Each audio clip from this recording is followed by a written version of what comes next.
കോൺഗ്രസിനെ ഒന്നടങ്കം പ്രതിസന്ധിയിലാക്കിയ കേസാണ് നാഷണൽ ഹെറാൾഡ് കേസ്. ഒരു പക്ഷത്ത് ഇ ഡിയാണ്, BJP സർക്കാരാണ്. BJP സർക്കാരിന് വേണ്ടി ഇ ഡിയാണ് എല്ലാ കാര്യങ്ങളും ചെയ്യുന്നത് എന്ന് എല്ലാവർക്കും അറിയാം. മറുപക്ഷത്ത് സോണിയാഗാന്ധിയുണ്ട്, രാഹുൽ ഗാന്ധിയുണ്ട്, അങ്ങനെ കോൺഗ്രസിന്റെ മുതിർന്ന നേതാക്കളുണ്ട്. കോൺഗ്രസിനെതിരെ നീക്കങ്ങൾ നടത്തുന്നത് സർക്കാരിൻ്റെ അനുഗ്രഹാശിസ്സുകളോടുകൂടി ഇ ഡിയാണ്. ഇതേക്കുറിച്ച് ഇന്നൊരു വാർത്ത വന്നിട്ടുണ്ട്. ഇ ഡിക്ക് വമ്പൻ തിരിച്ചടിയാണ് ദില്ലി ഹൈക്കോടതിയിൽ നിന്ന് ഉണ്ടായിരിക്കുന്നത്. വാർത്തയുടെ തലക്കെട്ട് ഇങ്ങനെയാണ്: നാഷണൽ ഹെറാൾഡ് കേസിൽ ഇ ഡിക്ക് തിരിച്ചടി. ശ്രദ്ധിക്കണം, നാഷണൽ ഹെറാൾഡ് കേസിൽ ഇ ഡിക്ക് തിരിച്ചടി. സോണിയക്കും രാഹുലിനും നോട്ടീസ് അയക്കാൻ പറ്റില്ലെന്ന് കോടതി. ഇതാണ് വാർത്തയുടെ തലക്കെട്ട്. ശ്രദ്ധിക്കേണ്ട കാര്യം, ഇ ഡിക്ക് തിരിച്ചടി എന്ന് തന്നെയാണ് മാതൃഭൂമി കൊടുത്തിരിക്കുന്നത്. എല്ലാ മാധ്യമങ്ങളും അതേ രൂപത്തിൽ തന്നെയാണ് വാർത്ത നൽകിയത്, ഇ ഡിക്ക് തിരിച്ചടി എന്ന്.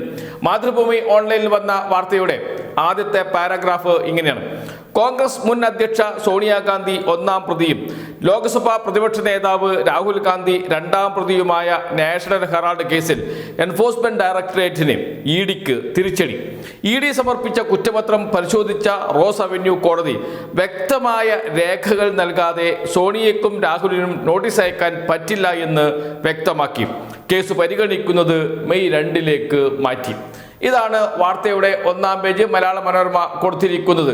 സമാനമായ വാർത്ത തന്നെ ഏഷ്യാനെറ്റ് കൊടുത്തിട്ടുണ്ട്. ഏഷ്യാനെറ്റ് തലക്കെട്ട് ശ്രദ്ധിക്കണം, അതും ഇങ്ങനെ തന്നെയാണ് പറയുന്നത്: നാഷണൽ ഹെറാൾഡ് കേസ് ഇ ഡിക്ക് തിരിച്ചടി, സോണിയക്കും രാഹുലിനും നോട്ടീസ് അയക്കാൻ വിസമ്മതിച്ച് കോടതി. ശ്രദ്ധിക്കണം, നാഷണൽ ഹെറാൾഡ് കേസ് ഇ ഡിക്ക് തിരിച്ചടി എന്ന് തന്നെയാണ് കൊടുത്തിരിക്കുന്നത് ഏഷ്യാനെറ്റ്. ഇനി മലയാള മനോരമ കൊടുത്തിരിക്കുന്ന തലക്കെട്ട്: നാഷണൽ ഹെറാൾഡ് കേസ് ഇ ഡിക്ക് തിരിച്ചടി, ആവശ്യമായ രേഖകൾ ഹാജരാക്കാതെ നോട്ടീസ് അയക്കില്ല എന്ന് പറഞ്ഞു കോടതി എന്ന വാർത്തയാണ് കൊടുത്തിരിക്കുന്നത്. ഒന്നാം വാർത്തയായി കൊടുത്തിട്ടുണ്ട് മലയാള മനോരമ ഓൺലൈനും. അങ്ങനെ എല്ലാ മാധ്യമങ്ങളും സമാന രീതിയിലുള്ള വാർത്തകളാണ് കൊടുത്തിരിക്കുന്നത്. മാധ്യമം നോക്കൂ: ഇ ഡിക്ക് തിരിച്ചടി, രാഹുലിനും സോണിയയ്ക്കും ആശ്വാസം, നാഷണൽ ഹെറാൾഡ് കേസിൽ നോട്ടീസ് അയക്കാൻ വിസമ്മതിച്ച് ഡൽഹി കോടതി എന്ന് പറഞ്ഞുകൊണ്ടാണ് വാർത്ത. സമാനമായ വാർത്ത തന്നെ കേരള കൗമുദിയും കൊടുത്തിട്ടുണ്ട്.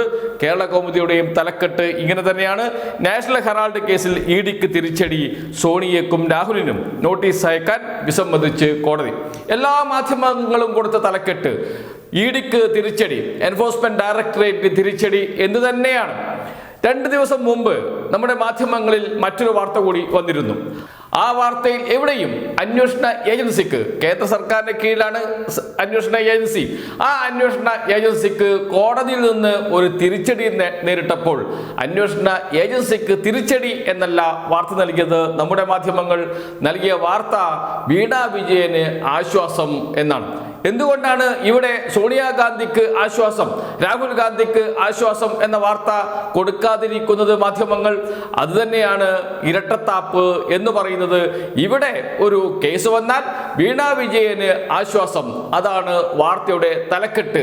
നേരെ തിരിച്ച് കോൺഗ്രസിനെതിരെ ഒരു വാർത്ത വരികയും അന്വേഷണ ഏജൻസി തിരിച്ചടി നേരിടുകയും ചെയ്താൽ അത് അന്വേഷണ ഏജൻസിക്ക് തിരിച്ചടിയായി മാറും.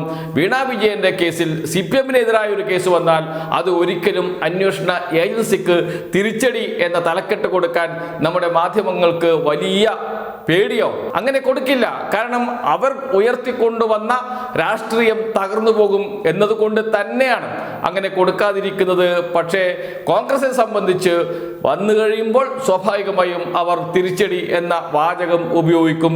മറ്റുള്ളവർക്കാണെങ്കിൽ, പ്രത്യേകിച്ച് CPM-നെതിരെയാണെങ്കിൽ തിരിച്ചടി എന്ന വാക്ക് നമ്മുടെ മാധ്യമങ്ങൾ മറന്നു പോവുകയും ചെയ്യും. ഇനി നമുക്ക് 2 ദിവസം മുമ്പ് സമാനമായ കേസിൽ കേന്ദ്ര അന്വേഷണ ഏജൻസിക്ക് കോടതിയിൽ നിന്ന് തിരിച്ചടി ഉണ്ടായപ്പോൾ എങ്ങനെയാണ് മാധ്യമങ്ങൾ ആ വാർത്ത നൽകിയത് എന്ന് നോക്കാം. അത് ഇങ്ങനെയാണ്. ആദ്യം നമുക്ക് മാതൃഭൂമി തന്നെ നോക്കാം. മാതൃഭൂമിയുടെ തലക്കെട്ട് ഇങ്ങനെയാണ്: CMR-നും വീണയ്ക്കും ആശ്വാസം. CMR-നും വീണയ്ക്കും ആശ്വാസം. SFIO റിപ്പോർട്ടിൽ 2 മാസത്തേക്ക് തുടർ നടപടി പാടില്ലെന്ന് ഹൈക്കോടതി. ഇതാണ് മാതൃഭൂമി കൊടുത്ത തലക്കെട്ട്. എന്നാൽ സോണിയാഗാന്ധിയും രാഹുൽ ഗാന്ധിയും ഉൾപ്പെട്ട കേസിൽ ഇഡിക്ക് തിരിച്ചടിയാണ് എന്നോർക്കണം. ഇനിയിപ്പോൾ മലയാള മനോരമ നോക്കാം. സമാനമായ തലക്കെട്ടാണ് കൊടുത്തിരിക്കുന്നത്. വീണയ്ക്കും CRMLനും ആശ്വാസം. SFIO റിപ്പോർട്ടിൽ തുടർ നടപടികൾ 2 മാസത്തേക്ക് തടഞ്ഞ് ഹൈക്കോടതി. വീണയ്ക്കും CRMLനും ആശ്വാസമാണ് അവിടെ. തിരിച്ചടി ഇല്ല. SFIOയ്ക്ക് തിരിച്ചടി എന്ന വാർത്ത കൊടുക്കാൻ ഒരു മടിയാണ് നമ്മുടെ മാധ്യമങ്ങൾക്ക്. അത് എന്തുകൊണ്ടാണ് എന്ന് പ്രത്യേകിച്ച് പറയേണ്ട കാര്യമില്ല. ഇനിയിപ്പോൾ നമുക്ക് കേരള കൗമുദി നോക്കിയാലോ, സമാനം തന്നെയാണ്. മാസപ്പടി കേസിൽ തുടർ നടപടി ഉടനില്ല. വീണ വിജയനടക്കം ആശ്വാസം. 2 മാസത്തേക്ക് നടപടികൾ തടഞ്ഞ് ഹൈക്കോടതി എന്ന് പറഞ്ഞുകൊണ്ടുള്ള വാർത്ത അവിടെയും കൊടുത്തിരിക്കുന്നത് ആശ്വാസം എന്നാണ്. ഇനിയിപ്പോൾ റിപ്പോർട്ടർ TV നോക്കിയാലും സമാനമായ തലക്കെട്ട് തന്നെയാണ് കൊടുത്തിരിക്കുന്നത്. വീണ ടിക്ക് ആശ്വാസം. SFIO റിപ്പോർട്ടിൽ 2 മാസത്തേക്ക് തുടർ നടപടി തടഞ്ഞ് ഹൈക്കോടതി.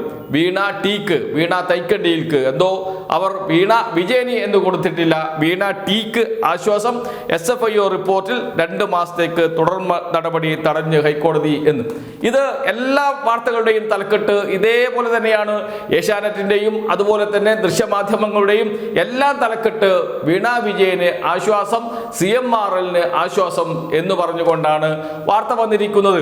2 കേസും അന്വേഷിക്കുന്നത് കേന്ദ്ര സർക്കാരിന്റെ ഏജൻസികൾ തന്നെയാണ്. ഒരു കേസിൽ ഒന്നാം പ്രതി സോണിയാഗാന്ധിയും 2ാം പ്രതി രാഹുൽ ഗാന്ധിയുമാണ്. 2ാമത്തെ കേസിൽ 11ാം പ്രതിയാണ് വീണ വിജയൻ. SFIO കേസിൽ 11ാം പ്രതി. എന്നിട്ട് പോലും വീണ വിജയന് ആശ്വാസം. 1ാം പ്രതിക്കും 2ാം പ്രതിക്കും തൊട്ട് 10 പ്രതികൾ വരെയുണ്ട്. അവർക്കൊന്നും ആശ്വാസം എന്നല്ല പറയുന്നത്. 11ാം പ്രതിയായ വീണ വിജയന് ആശ്വാസം എന്ന് എടുത്തു പറയുന്ന മാധ്യമങ്ങൾ. ഇത് എത്രയോ തവണ മാധ്യമങ്ങളുടെ ഈ ഇരട്ടത്താപ്പ് തുറന്നു കാട്ടിയതാണ്.